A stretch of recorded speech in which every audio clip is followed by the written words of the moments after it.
Public comment. There were none. That shouldn't be in there. Oh, yeah, that's the minutes. Got it. Never mind. Nobody had a comment. Okay, we're ready. Good evening. The Charter Township of Plymouth Board of Trustees regular meeting for Tuesday, October 11th, 2022 will come to order. Mr. Clerk, please take the roll. Trustee Stewart. Here. Trustee Monahan. Here. Trustee Kermy. Here. Trustee Buckley. Here. Clerk Forba here. Treasurer Dorshevitz. Here. Supervisor Heisey. Here. We have a quorum. Great. Tonight's Pledge of Allegiance will be led by Fire Chief Pat Conley.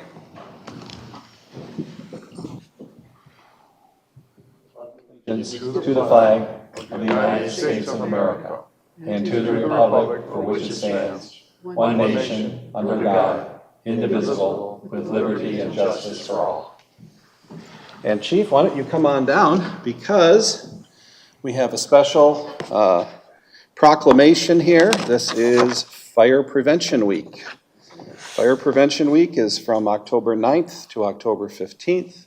And we kicked off Fire Prevention Week this year with a spectacular open house at the fire station. And I think we had a terrific turnout from past years. The weather cooperated. We also had Chief Nitel leading folks on tours of the police station as well. So I think everybody had a good time. And please hang that up in the station house there, sir. Okay. Thank you. Need a motion to approve tonight's agenda. Mr. Supervisor. Mr. Clerk. I move for the approval of the agenda for Tuesday, October 11th, 2022. Motion's made by Second. Clerk Vorba. Is there a second? Second. Second by Trustee Monahan. All those in favor signify by saying aye. Aye. Who checked the bells? I did. Well, That's an the agenda, consent agenda. consent Consent agenda, agenda. So item D is the consent agenda. Comments, questions? Who checked the bells? Yes, Who I checked the bills, Kermy. got the 5 questions answered. Okay, good. Thank you. You're welcome. Mr. Supervisor. Mr. Clerk. I move for the approval of the consent agenda for Tuesday, October 11th, 2022. Motion's made by Clerk Vorba. Is there a second? Second. Second by Trustee Monahan. All those in favor signify by saying aye. Aye. Aye. Very good. Item E is public comment. Much like last week, we only have in the audience staff and people who are looking for something from the township. So we will, unless anybody wants to talk, we're going to move right along. New business, item F1, St. John's Resort, amendment number 4 to the planned unit development. This is, tonight, Jeremy will handle this item, and we do have a representative of the applicant on behalf of St. John's Resort. And I would just ask that Ginger and or Jeremy, when somebody else is talking at the podium, just mute your mics so that we can try to control the reverberations. Okay, this is the 4th amendment for the Inn at St. John's. In front of you, I provided a change log. This is something that we can attach to the PUD just so we can track the amendments as was stated at the last meeting. This amendment is for some additional parking creation, mainly on the west side of the site where the boulevard is. They're going to eliminate the boulevard, redo that drive, and then add some parking there. There's a putting green addition on the west side of the building, event structure, and then some other miscellaneous structures that are going to be proposed. Okay. Do you anticipate any future amendments at this point? I You hope never not. know. Never say not. never. Yeah. Right. Okay. Okay, any other questions for Jeremy or the applicant? Well, since the applicant's here, I have a question. You'll have to come up to the podium, sir, and give your name.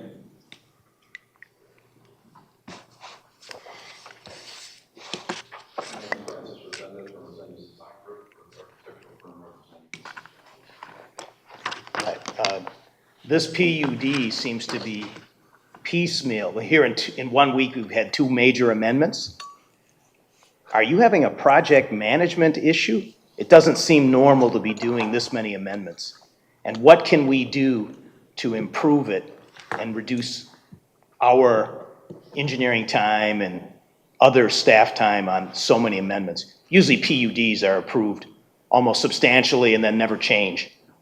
So can you shed some light on that? I've never seen anything like this. That is correct. Normally, we would have a master plan that we would.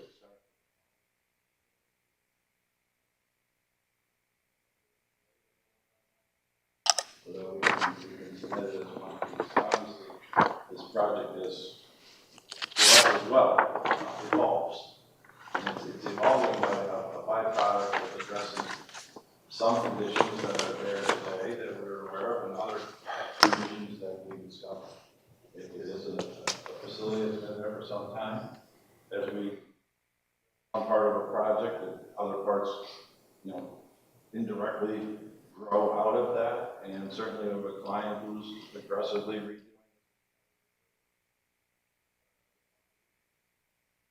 more and more being done as a result of that.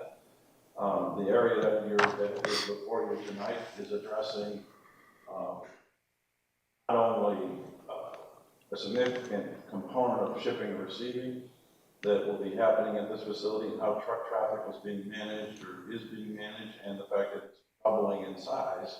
As you know, we're adding the second ballroom and a significant second kitchen, which is almost 2x what it was typically experiencing. So some of the drivers that were traffic flow of physical trucks, we're talking from beverage trucks to 53-foot trailers to equipment coming and going, so that was a concern of ours, turning radiuses in and out, fire truck access to parts of the building that, you know, were not certainly as what we're proposing. We're also addressing stormwater management items related specifically to the ballroom itself as part of this. The putting green is a relocating of a putting green that is there today, so it's not a new putting green per se. It's simply a relocation of the putting green. As it is today, the truck traffic is literally coming into the heart of a separation road, which we're eliminating between what is a pro shop and a restaurant and what was the putting green. So not very idyllic situation. And certainly some buildings that we've removed as a result of just not worthy of repair. So I appreciate your comment to the point that we would have been, say, hired from day one and the owner wants to do a master plan, that we would have all had all our dots and T's crossed and submitted under one, we would have all been better off for it. But unfortunately, we have a client that the project is evolving and they're doing more and they continue to do more. And I'd love to tell you this is the last one that you'll probably see me here. I can't, that's not. Client that's demanding, wants to do a lot, is doing a lot. And they're willing to cover our management and staff fees for all of these added starters, correct? I don't think I've ever heard our client complain about paying your fees. All right. Okay. And you'll accept this change log added to the contract? You know, the change It's a log change is- log. You're an architect. You know what a change log is. Yeah, no, I don't have. Right. Anyway, all right. This is just the change log of the document as we make these amendments. There's many change orders that we have as well. Yeah. It's just an exhibit that gets added to the end of the PUD, so when we record it, they can pull up their recording and see the change log with that. It's not really a legal document, it's mainly. Why would a change log be a part of a contract, and wouldn't that be modifying the contract every time you made a change? It's a in the tracking change log? document, Okay, we're all just, tracking the change. I know. don't, yeah. Okay, any other questions for the developer?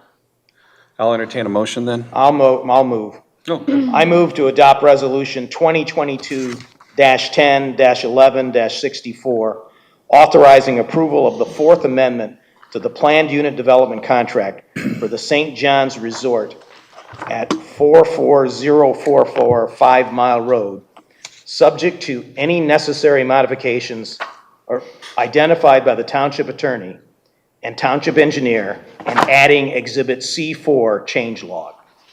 motion's made by trustee Kermy. Is there a second? Second. Second by trustee Monahan. Mr. Clerk, please take the roll. Clerk Forba, yes. Trustee Buckley, Yes. trustee Kermy, Yes. trustee Monahan. Yes. Treasurer Dorchevitz, Yes. Supervisor Heisey. Yes. Trustee Stewart. Yes. Motion carries. Okay. Good luck. Thank you. We'll see you later, but hopefully not here. Thank you. You guys are doing a great job out We there. appreciate it. It's going to be a crown jewel of Southeast Michigan. Okay, item F2 is the Arbor Road Sidewalk Project TAP grant application. Again, this is Jeremy's item.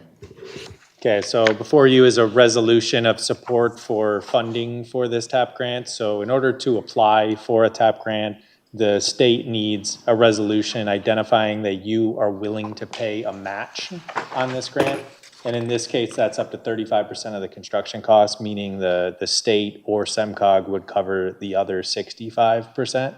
We have reached out to SEMCOG. They are interested in the project. Originally, we were going to submit it in October, but knowing that it's 24 construction, they'd like us to submit it in February, but we still need all of these documents ahead of time to move forward with it. Okay. And the $350,000 referenced here is the money that has been appropriated by the Downtown Development Authority. This is money that will be reimbursed pursuant to the Brownfield agreement that was executed yesterday by the Brownfield Authority that will also be coming to this board. But the DDA will be reimbursed by the developer of the Plymouth Walk project, that's the Elks Lodge project, for this work as well. So this is good money chasing after good money, and if we can make this this contribution and get reimbursed down the road and get matching funds through either the feds or the state or SEMCOG, then let's do it. Tell us about the 315. How will that be reimbursed over time? That will be all apparent to you in the Brownfield plan. The DDA will be reimbursed within the first 3 to 4 years of the Brownfield plan. This is a pretty expensive sidewalk, so we're not going to build it unless we get this grant, right? $900,000 for a quarter mile. Well, Jeremy can talk to that. Yeah, so 900,000 is on the high end. It's also looking at the fact we got to build the canopies. There's a 2.5 to 3.5 foot retaining wall that needs to be built on the north side of the road. But this is one of the major connections that's left to connect essentially downtown Plymouth to the DDA district. The 315 is what the township's match would be. And as Kurt mentioned, that 315 is going to be fully reimbursed by the Plymouth Walks PUD.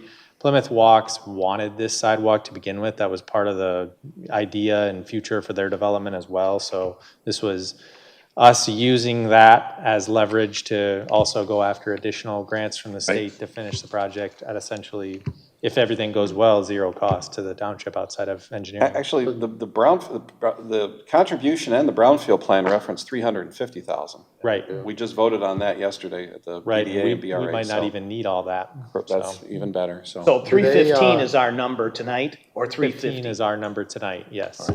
Where does the sidewalk go from where to where?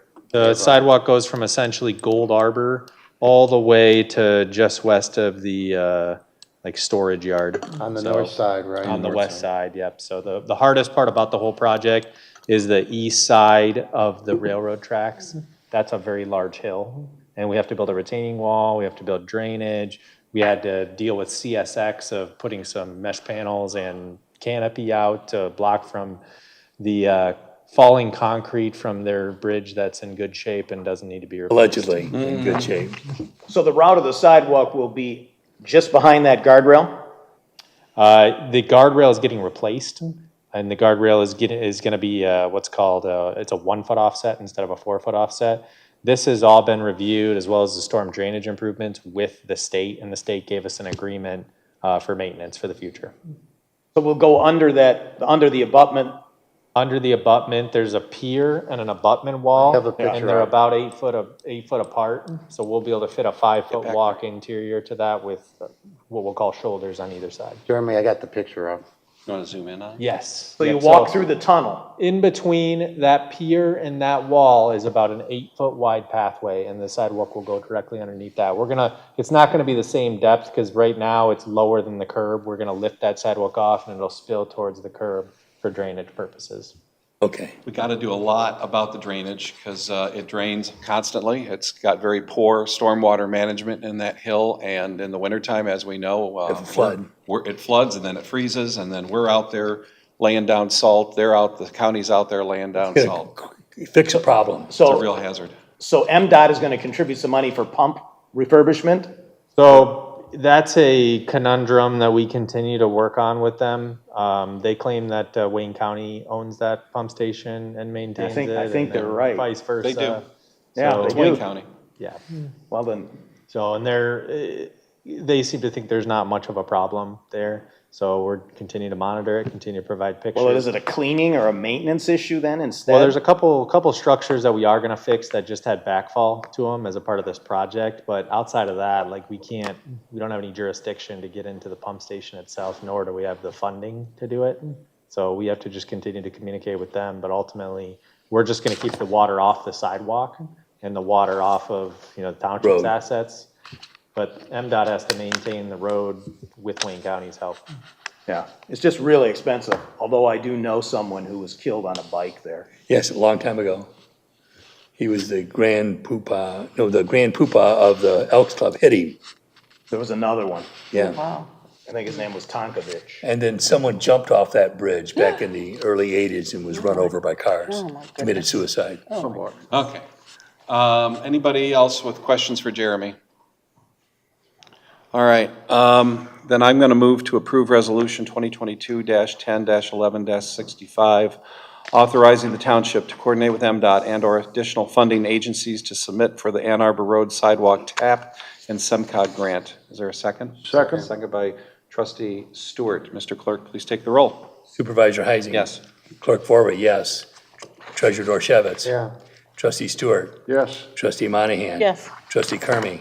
Yes. Trustee Buckley. Yes. Motion carries. Okay, item F3 is the 2023 proposed component unit fund budgets and fiscal year 2023 enterprise budget requests. So I will try to remember what all of these are. Oh, well, I can cheat. I could just read it right off the screen, so that won't be necessary. It's the Brownfield Development Authority, the Downtown Development Authority, Transportation Fund, Water and Sewer, and Rubbish.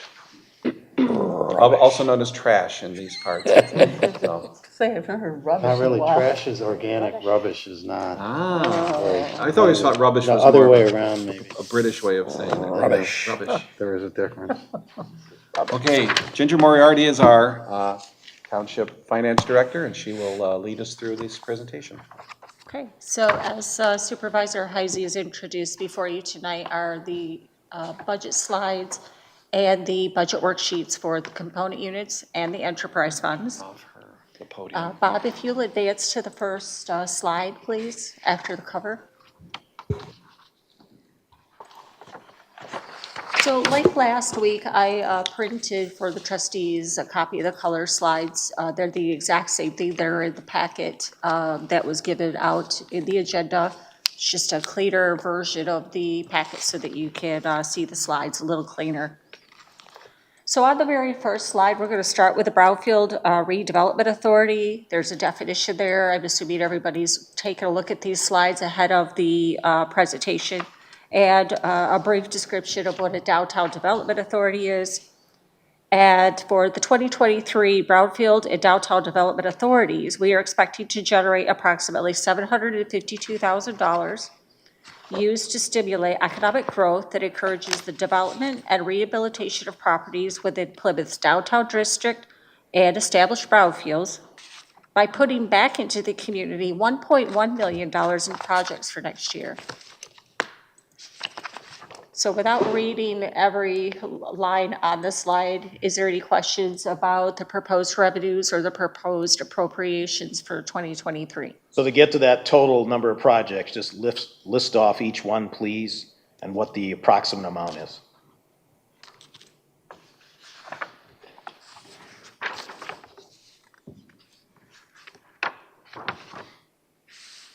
So the projects are primarily in the DDA Downtown Development Authority.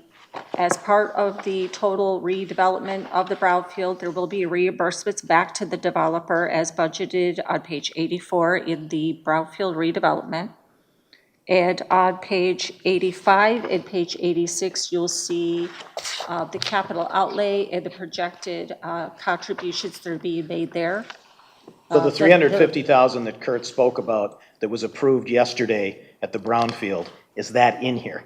So on page 86 of the Downtown Development Authority, In fiscal year 2024, the forecasted budget year, within the capital outlay, you will see the $350,000 for the CSX sidewalk overpass project. So again, this is forecasted year. This is the budget that you're acting on for 2023, but it has been placed in the budget based on the estimated cost share that the community will contribute as a grant match should we receive the grant. And when we get ready to prepare the 2024 budget, that will slide over, and if adjustments need to be made, that will be brought back to the board for action at that time, whether it's 315, 350, or some other number. So for tonight, we're assuming it's in 2024. Correct. So my understanding is the grant is a reimbursement grant. And once I'll let Jeremy speak to the grant.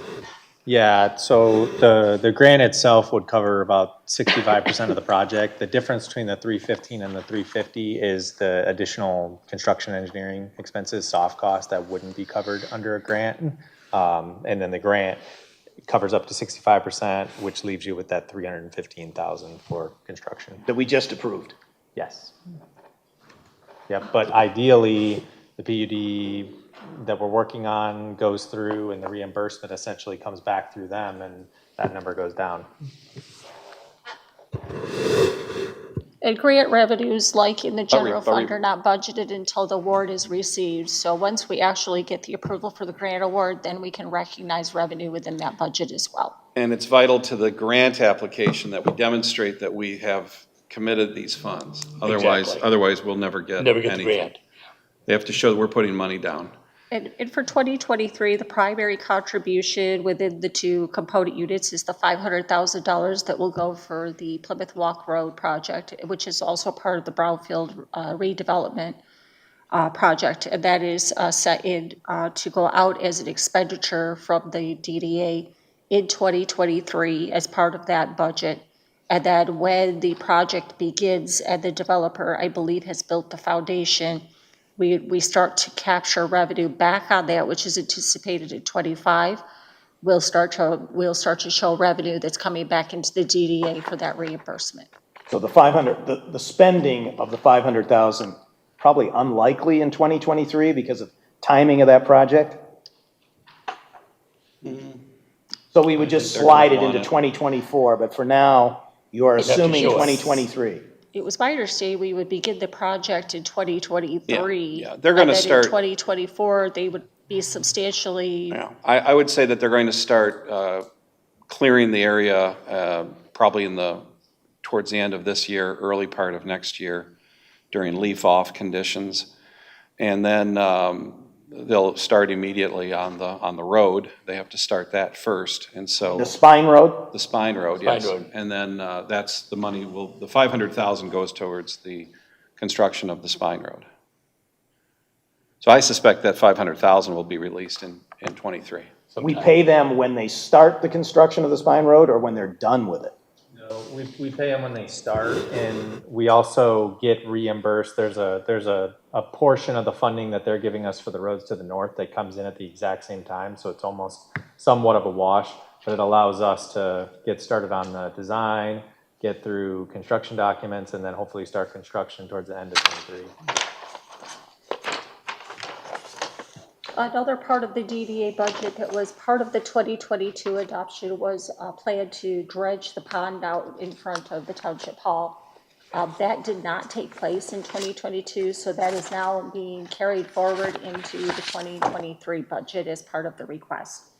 That's found primarily in the land and building improvement, and in the landscaping is there's a landscape project to beautify the area after the dredging has occurred. So what are the building projects again? We have the corridor damage for the carry forward for the pond dredging out front, which is $100,000. That includes the dredging and the landscaping. We have the $500,000 going to the special assessment fund for the Plymouth Walk project that we just spoke about. And there's some other miscellaneous items for some landscaping and land management within their There's within the also, budget. it's right up there on the screen. There's also, we're also subject to the sidewalk replacement program. Yeah. Just like residents, so we have to pay the 65,000 something, for. Yes, specifically, I was I've asking about the outlined 100 the items grand, that are this primary, building the repairs. major projects. Landscaping is also, the landscaping, Ginger, under your definition of landscaping, does that include the daily work that's done So by this is just serene representing the surroundings? 100,000 for the project specifically related to the pond. Okay. But there are other additional costs for landscaping, mowing services, weeds, and things that the DDA does throughout the Okay, so that is district. that's the weekly serene surroundings. Yeah, those are care and additional, and maintenance. those are also put in the budget Okay. under landscaping as So well. it's gonna cost 100 grand to dredge out that pond? No, I mean, that's the thing. What's the actual cost of the pond dredging? Yeah, That's one of the so- reasons why we didn't do it, because it was too expensive this year. Right, no, and I think the bids we got were over 100,000. They were like Okay. on 130,000. So we are trying to work directly with vendors, but it's not just dredging the pond, it's dredging, removing all the phragmites, treating the phragmites, replacing the fountain in the center. And then there's some stormwater management issues related to the weir wall that we need to correct Right. as well, some minor storm sewer things. So it's a lot more than just pond dredging. So what's a phragmite? It's an invasive type of species. Bad weed. A weed? Yep. It's a Why big don't you weed say that weed? Bad crowds weed. out cattails. Bad And you weeds. can't smoke it. It blocks our sign. Yeah, we have a nice sign there that you can't see anymore, so, anyway. Okay, ready to move on? That's Well, our hold on, the sign. 18,000 that I wanted added to trim back our, so we have our original landscape plan. Yeah. Should we put that in here because it's DDA, not in the township grounds? No, because my rationale, which is, my rationale is that we can legitimately spend DDA money on township hall property that directly benefits the public. So that would be safety, like the sidewalks, it would be aesthetic improvements to to Haggerty Road, the parking lot. You start talking about trimming the trees, I mean, I don't know if that's really to the benefit of the public or more to our benefit, you know? I'm not saying it's not a bad idea, I'm just saying from a money allocation standpoint, I think it's just safer to take it out of general fund. All right, you've identified a contractor for the pond, or we're still searching because it's tough to find them? Yeah, so we have a contractor who would do the pond, but now we're struggling with the phragmite removal, and it's almost like we couldn't get anybody to do it reasonably for all the elements, so we're starting to look at how we can piecemeal these different elements of the project into other projects to get the cost benefit. Because the price that we got was like double what we would have expected. Why is the phragmite so difficult? It's because the removal process is pretty in-depth, and then the chemical application that's required to keep them away, because anybody can go out there and remove them, but they're gonna grow right back unless you treat them appropriately. So that's the process that. Oh, there's so only a handful you're of treating the vendors who root do it. systems once they're Yeah. cut off? Yes.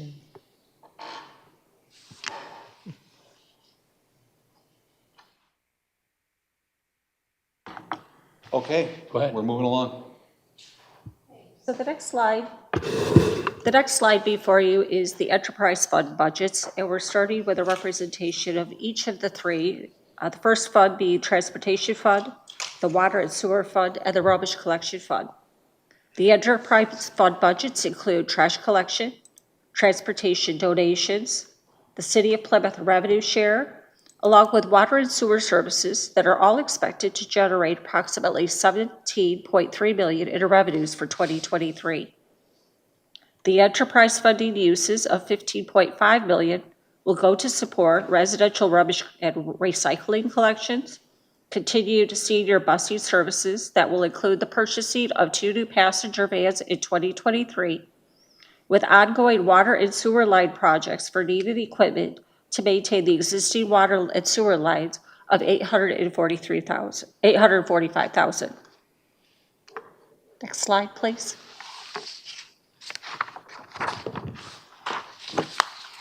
So starting with the senior transportation fund, Services are supported as indicated by both the City of Plymouth and the Township of Plymouth, with expenditures based on Sorry.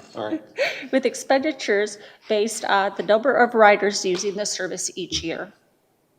The city's use of the senior busing service typically falls between 68 and 72% year over year and reflects 70% of the use for the first 3 quarters of 2022 so far this year. In addition to the township's 2021 SMART Grant Award, with a remaining funding use of $7,400 available, the City of Plymouth also received in 2022 a SMART Grant Transportation Award of $7,080. This will be available for use through June 30th of 2023 for the purposes of PPE. The expenditures are first to be invoiced by the township and then provided to the city to be reimbursed by SMART. You expect to use $7,000 worth of PPE at the Friendship Station?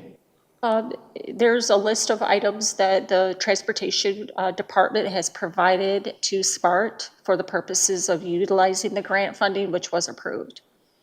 How do they get SMART grants if we're opt-out? The City of Plymouth's opt-out too, aren't It they? is it's part of the statutory responsibility of a regional transportation service provider under federal law, that they have to provide senior transportation even to communities that opt out.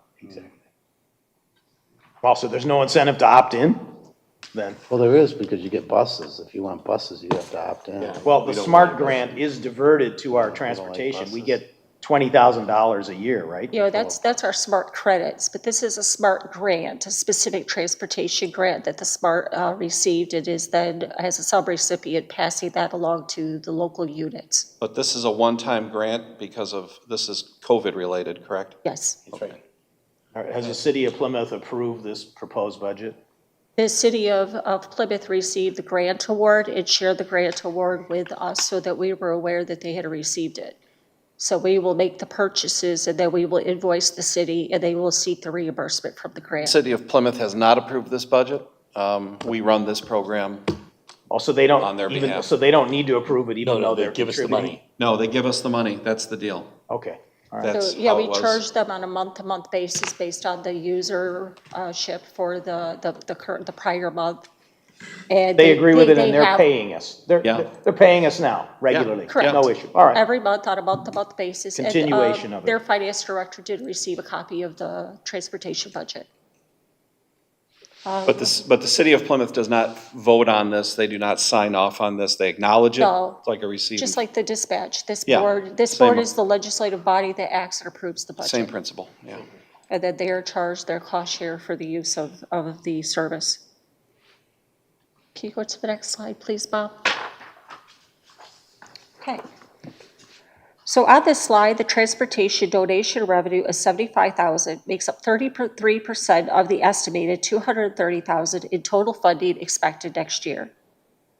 A donation of $50,000 was received from the Pulte Family Trust, $20,000 from the Canton Community Foundation, and $5,000 from the City of Plymouth, all given to Plymouth Township to support and to purchase the 2 new passenger vans for next year.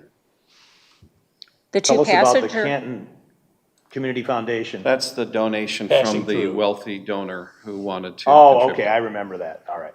So it's really, Pass through. yeah, it's pass-through. It's not the It's a Canton pass-through Fund. it's a pass-through through a pass-through. It's a township resident. Yes, sir. The 2 passenger vans funding will be transferred out of the transportation, which are reflected here as an expenditure, to be joined with $25,000 in ARPA funding for the purchase in 2023. The wages include 1 full-time transportation supervisor and 1 part-time bus driver. SMART grant dollars are being sought to support a second driver from January to June of 2023, with additional funding coming from the Transportation Fund for the last 6 months of 2023. Next slide. Okay, so we're done with transportation. Yes, we're moving to water and sewer now. Okay. The 2023 water and sewer revenues are based on average consumption at an expected 3% inflationary adjustment that is tied back to the historical annual increases that are charged by Great Lakes Water Authority and the Western Township of Utility Authority. Revenues from January to June are based on the current water rate of $5.88 and the current sewer rate of $4.84 for the first half of 2023. Water rates assume also a 5% leakage loss and any applicable credits. Water and sewer revenue make up $14.5 million, or 95% of all expected revenue sources in this fund, making up $15.3 in total collections for these services. So will you review the capital expenditures in the water and sewer fund before you leave? This is the revenue slide, so we'll get to the expenditure slide next. But I thought Patrick was going to be here to talk about. Patrick is here. I can see you over there, Patrick. So this slide, the water sewer fund for 2023 cost of sales makes up just over $7 million, or 52% of the requested $13.6 million in funding uses. Water purchases for 2023 are estimated at $4.7 million, with sewer expenditures for services making up $2.3 million for both Watua and Yucca. The second largest water and sewer fund department is the Public Works Department and makes up 35% of the budgeted request, including the $845,000 in capital outlay for water and sewer lines, replacement of aged equipment, and additional tools for existing equipment that's included within that budget. Wages and salaries for public service and works makes up $1.1 million. Defined contribution retirements, retiree health care, and OPEB liability make up $329,600 of the budget, and healthcare workers' compensation insurance $215,600. With all other operational costs making up just under $2.6 million, it's primarily related to intergovernmental charges of $910,000.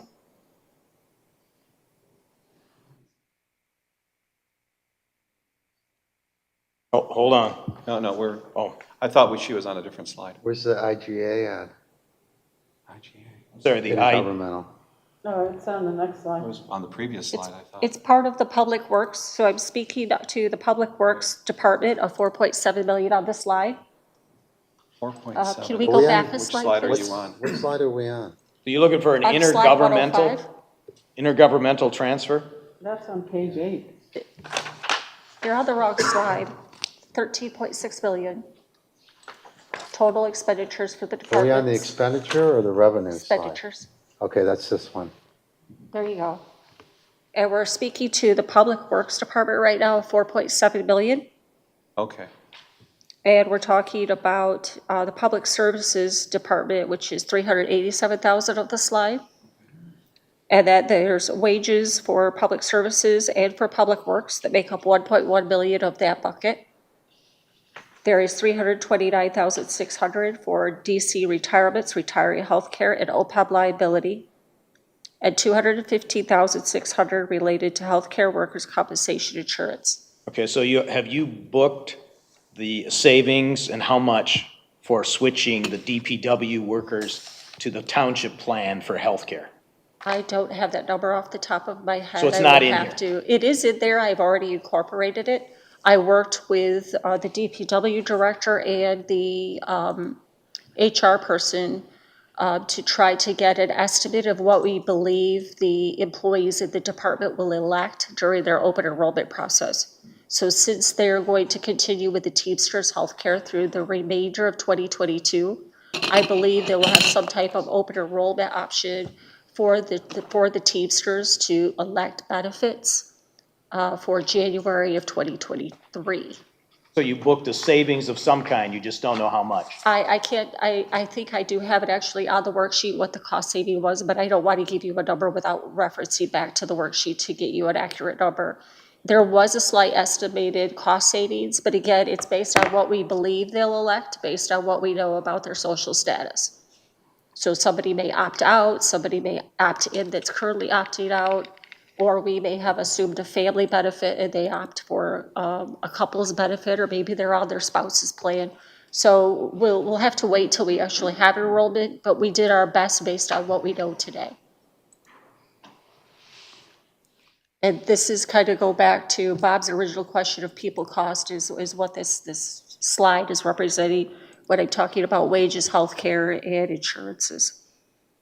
The other operational costs make up the 2.6 and are primarily due to intergovernmental revenues.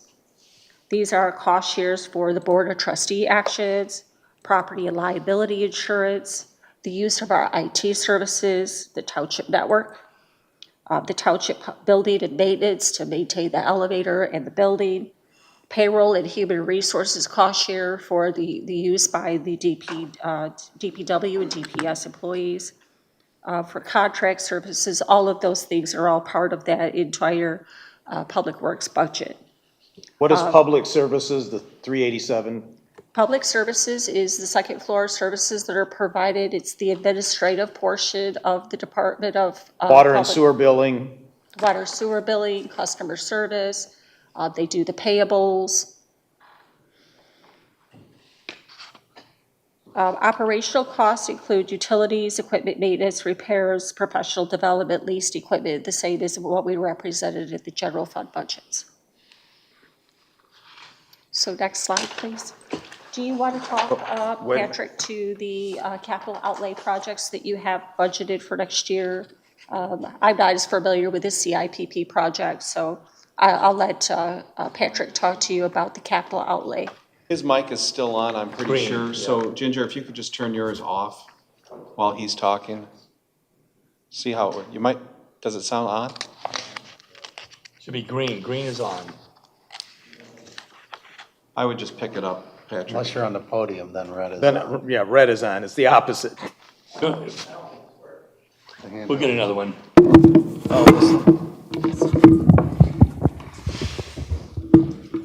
Here, take the other one. Okay. Yeah, that sounds like it works. Okay. RJ to the rescue. Really? So, good evening. So the major projects for, that are planned for 2023 in water and sewer.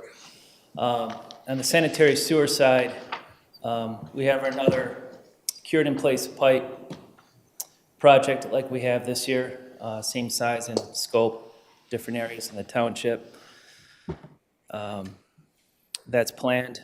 On the water side, I think the major project that we have to do, it's another unfunded mandate by the state of Michigan. It's the distribution system materials inventory. So this project entails that we have to physically excavate nearly 400 residential water service lines at the curb to physically verify the material of the water service line. You say 400 excavations? Nearly 400, but so we're doing it at the curb. It'll likely be hydro excavating, but we do need a contractor on board. It's a 2-year project. It's due on January 1st, 2025. What have you allocated in money for this? I'm sorry? How much will it cost? Well, we have allocated here $375,000. So what do you mean, explain what that means. So this is from the state of Michigan, the Department of Environmental Quality. And it stems from the city of Flint issue. They want every community to physically document, excavate, take a picture, the water service line material. So that would be. Whether we have it on record or not, they want us to verify our record by What physically an outrage. excavating. That would be properties that are over a certain age that potentially have lead? No, it's a complete system inventory. So we're not necessarily looking for lead. We are taking an inventory of what we have in the township. And they have a statistical way of doing it where Sampling? you come up with a sampling, a statistically significant sample of homes and addresses, and because of the size of our community, we have to do roughly 350. So that's a big 350. project. We have 2 years to do it, but we have to get started on that next year. So this is why it's in here. We do need a contractor on board. We've been trying to do some of the commercials ourselves in-house. So that's going to continue. We'll do that's as gonna many be- as we can, but 350 randomly selected yes, properties? Yes. correct, yeah. And it's It's a Band-Aid. it's a very. When did So it where are pass? you going to be digging on? Are you going to be digging on house. homeowners' So- properties? Curb in. It's gonna be at the curb stop where the valve is on the outside, which is typically right around the sidewalk. It's usually so- 1 foot inside the sidewalk. That's where we have to dig up and verify the material of the water service line on both sides. The How private big of a property hole, side. how big of a hole are you talking about? You know, not a large hole. We have to dig around the valve. Okay. I believe it's 18 inches from each side. So of is the this a valve. hand, this is a hand dig then? Not necessarily. It's gonna be maybe hydro excavate and hand dig. We had to get 1.5 feet away from that valve on both sides. But a man has to get his hand in there to do the sampling, in the hole. Well, we have to physically Photograph. see it and take a picture, yes. And the other challenge to the project, we have to get into the house and take a picture of the valve, of the pipe coming into Great. the home. Ridiculous. Is there So, any way to challenge this or reduce the number of samples? like I said, this is happening to all the communities. Are other communities further ahead than This is us on gonna end this? up as a. Some they're gonna communities have repeal started. this. Huh? Some communities, yes, have started. Again, this is due the 1st of 2025. So what's the, like, So what's That's a the, big project that we'll have to get what's started. the end game? What conditions is somebody looking for? Or So abnormalities, rather? the end game is, well, again, this is just an inventory. Yeah. You know, so we verify what we have on record versus what's actually out there. And then the end game would be, from that physical data that we got, we'll just extrapolate it. And we'll have a complete inventory of our township. How are you going to sample the material of the valve? We're not. And the line, No, and we're the just line. physically seeing it. It's vision. It's, you can tell. Okay, so if it's green, it's gonna be copper. Yeah. If it's black, it's lead. Correct. So that's what you're gonna use It's to gray, it's photograph it. galvanized, you know, so there's ways of determining and verifying the material, you know, if it's, you may have to scrape it, you may have to hold a magnet to it, whatever, but that's what we do. Can't you test this by testing the water to see if there's any lead leaching? I mean, wouldn't it be Yeah, it's, easy? again, it's the material that they want, not the water quality. material. We have a separate sampling us program that they what also year- make us to do. What year and what is the name of this law and who sponsored it? How would he know? Who's- Wait a minute, how would he know? It's a major expenditure. But he knows who the sponsor I of the can get you bill that is? information. Yeah, get it to us, It's a please. Come recent on, man. It's a recent law I can give you. Come on, man. can I think I email heard that on you the all TV. that information. It's not. Yeah, I'm just curious, I'm not curious, I wanna find out how things like this get passed in the dead of night or something. Yeah, like I mentioned, it stems from the city of Flint under the lead and copper rule.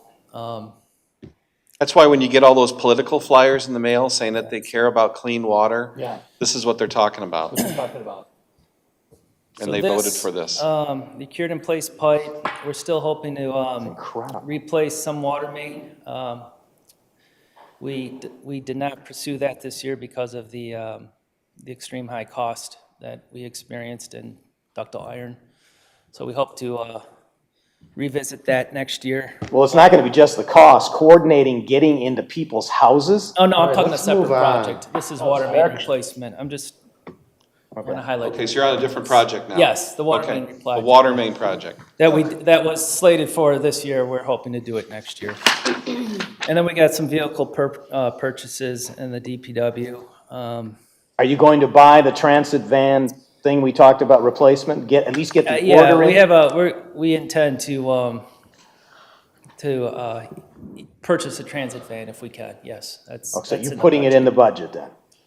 Yes, we have that and a couple of other vehicles that we hope to bring forward to the board. Doesn't cost you anything to order it, at least. Yes, yeah, and It'll take you a year or two to get it. correct, yeah, as you know, it takes a year to get them. Okay, anything else, Patrick? I don't think so. Those are the big items. How much is in there, if any, for the automated infrastructure system? Nothing's in there. All right. Is that the smart meters? Is that the smart meter thing? Correct, yeah. Okay. Got it. All right. All right, we're gonna move on to rubbish. Thank you, Patrick.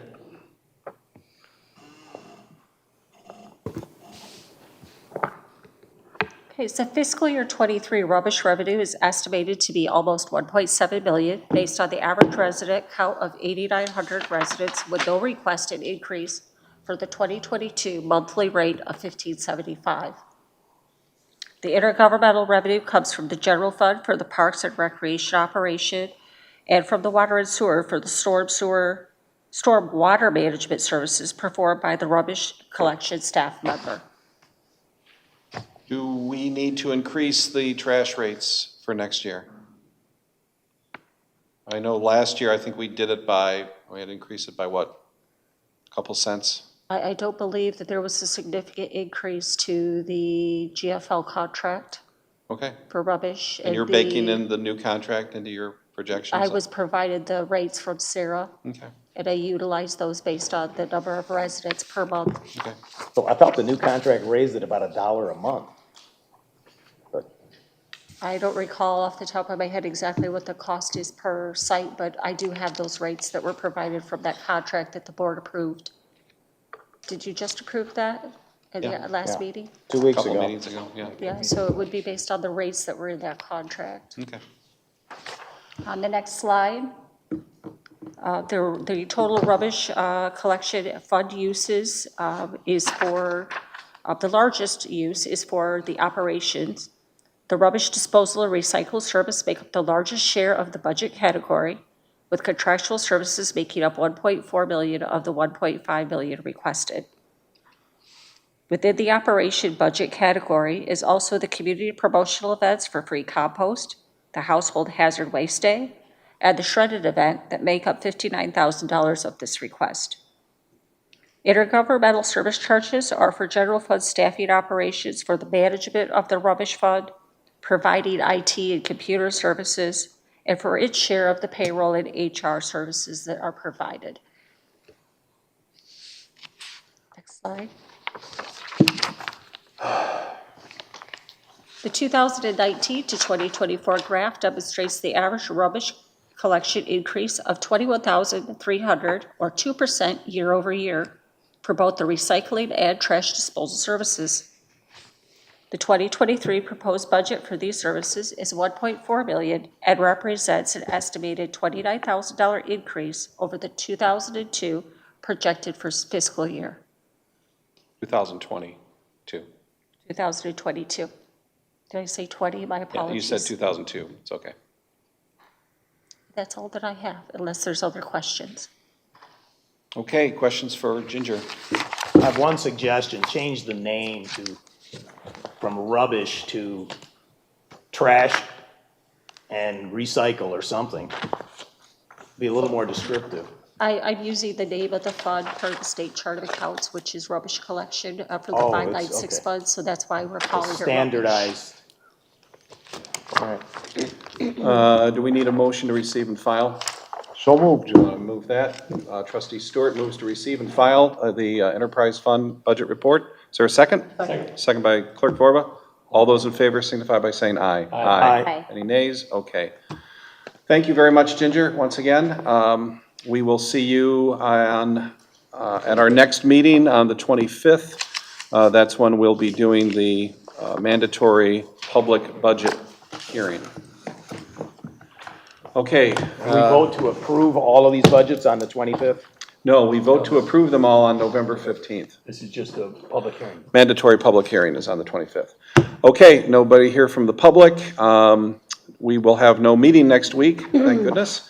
So we will have, though, the official grand opening of the Henry Ford Hospital across the street. That's from 6 to 8 8:30 p.m. You've all received invitations via email. Also, on October 22nd, I just sent you tonight the invite to the tree planting that we will be doing at Township Park from 8:45 a.m. to whenever the trees are planted. I assume that would be about noon. This is a big opportunity for service organizations. I know Kiwanis is already very involved in this. Churches, Boy Scouts, Girl Scouts, school groups, churches, businesses. So we need a How many lot are we of planning? boots on the ground, 20 trees. And who's digging the holes? DPW is digging the holes, and Relief of Michigan and the volunteers will be planting the trees. This is similar to what we did in 2019 or 2018, I believe, pre-COVID. Then watering becomes the issue. Yeah, You're and gonna need volunteers to water them? no, we use the bags. We still have bags left over from the last time that we did it. And DPW and Parks keep an eye on everything. So, okay then, that's all I have as far as just updates and board comments and stuff. Jennifer? Yeah, I didn't get a chance. We kind of moved through the agenda approval really quick. On last week for the Plymouth Ridge, we did approve the rezoning, right? No. No. Turned it down. You talking about on Ridge Road at the I didn't know church? you said no, so that's why I thought maybe there's a typo there. You're talking about at Saying Northridge the Church. minutes are wrong? I thought it was, but, No, only 3 of us Yeah. voted for it. and then under my board comments from last week, just a typo, it says that I said coming out and sharing their prospective, should be perspective. Denisa, did you get that? Okay. But I just want to make it clear that Yeah. the Ridge Road rezoning failed by a 4-3 vote. Okay. Okay, all set. John Stewart. Mr. Supervisor, I think I recall an email from you recognizing Sarah Vizel. And I want to thank my residents of Lake Point. We have put out, maybe motivated by your efforts, Mr. Supervisor, but there's been a lot of cement work done on sidewalks, driveways, all over, and the amount of trash that we have put out, to use the plain spoken word, trash, we are just deeply grateful for the 3 trucks coming through. So, thank you. Yeah, that's GFL doing their thing, so, Well, okay, thank Done. you. I'll pass that along. yep. Treasurer Dorshevitz. Nothing for me, thank you. Okay. John did reference Sarah Wiesel, and I do want to acknowledge her efforts and those of the Plymouth Township Environmental Leadership Commission. We had our very successful Fall Colors event, our 2nd annual, last Sunday, and everybody got one of these nice little reusable bags courtesy of Bosch, which is one of the great corporations of Plymouth Township, and they donated $5,000 to this event, which was used towards the educational materials and fun takeaways like that. So we had over 300 people attend that event, and it was it's getting bigger every year, and we hope to continue that trend. So I think it's just amazing that this is put on by the Environmental Leadership Commission. These are volunteers; they're not getting paid. In other communities I know try to do things like this with full-time paid staff, and they don't get this kind of enthusiasm or response. So it's a great indication of the community spirit that we're very proud of. Jerry Vorva, Yes. got an election going on? Yes, we have an election going on. We presently have sent out 7,300 absentee ballots. Requests are still coming in. We have received back to us about 1,200 of those 7,300 ballots. I encourage people who have their ballots and know how they're going to vote to get them back to us as soon as possible. If you wait to the very end, it puts a lot of stress on the system, because when we receive a ballot, we examine the ballot, we check the signature, we check the number, we tie it to the application. There's a whole process to it. So if you wait till the very end to bring it in, it puts a stress on the staff to accomplish those those goals efficiently. Also, the legislature has passed a law allowing us to open ballots early. We will be opening those ballots early on Sunday before the election and Monday before the election. Additionally, we will be open on Sunday before the election from 8 in the morning to 4 o'clock for people to come in and get a ballot, to vote a ballot, to drop one off, to pick one up. So please take advantage of that if you want to do that. Normally, we did that on Saturday, but because we are doing the Sunday, Monday operation, we moved that Saturday operation to Sunday just for convenience for everyone. So we will be doing that, and you can come in and get a ballot then. You can also get a ballot up until 4 o'clock on Monday. But on Monday, when you come into the office to get a ballot, you can't take it with you, you have to vote it here. But on Sunday, if you come and get one, you can take it away with you. Again, we have the drop box outside, the green drop box. It's videotaped and surveilled 24/7 by the police department. You can come inside and drop it off. You can drop it off by mail. But please, as soon as you know how you're going to vote, get those back because it does make a difference in our ability to process all of the ballots. And again, thank everybody for their involvement in that. Hey, Jerry, just to clarify something that you said, when you're opening them, you're not opening the ballots, you're opening the outside. We're just opening exactly. We're opening the envelope, okay? And we don't look at the ballot, we don't do anything else, we just have it inside the secrecy sleeve. The brownish, yellowish secrecy sleeve is something, it will be in a locked area. There will also be a police officer guarding these open ballots, so you don't have to worry about security. We've arranged all that with the police department. Thank you very much, Chief Nitel. And so everything will be secure. You don't have to worry about that. Okay. Thank you. Trustee Monahan. Just want to say thank you to Bosch for the bag and the leadership that you show in our community. Also want to say thank you to Ginger, as well as Jeremy, for another great report. Thank you. Mr. Kermy.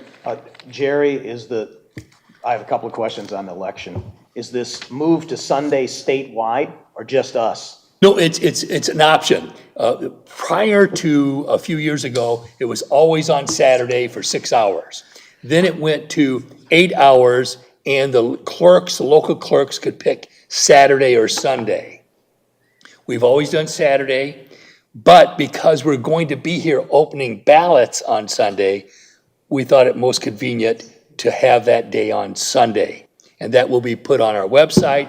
It's already been put into e-news, and we'll keep broadcasting that as we go through our commission meetings here. Also, the accuracy test will be on the 19th of October, and then our meeting, our election commission meeting will be this Friday at 4 o'clock. Friday, 4 o'clock. Yes. All right, I'll be there. I was trying to help a resident get an application for absentee ballot on Monday morning. Yes. We could not find it there's no link to it at that time. Now, I know Jenks made some updates on Monday afternoon and today, but where do you get a link so that you can print it out and fill it out online and then bring it in or whatever? You could go to the state site. If you go to the state site, you can get. But we're not linked to that from our site. Not right now. Remember that It would reduce phone calls. Remember that we are revamping the whole website, and so the only problem was that just getting that all together. But it's showing up, starting to show up now. When you say show up now, so if they go to our website, now there's no. No, ultimately there will be. Right. But right now you can For this election, it won't be there. No, it will be Oh, it will. before it's over, it will be. But remember, we just revamped our website, and so that's one of the pages that are still being worked on. Okay. So they need to call up or come in to get it. Call them and Or get it. go to the state. Go to the state Go to site. Secretary of State. site, The yes. state level. And you can do it electronically. We receive them electronically. You can download it and then fax it to us, email it to us, any number of ways. And of course, there's organizations out there that are sending them to people unsolicited also. Okay, everybody all set? I'll entertain a motion to adjourn. Motion to adjourn. Motion by Treasurer Dorchevitz, is there a second? Second Yes. by Trustee Stewart. All those in favor of adjournment signify by saying aye. Aye. We are adjourned.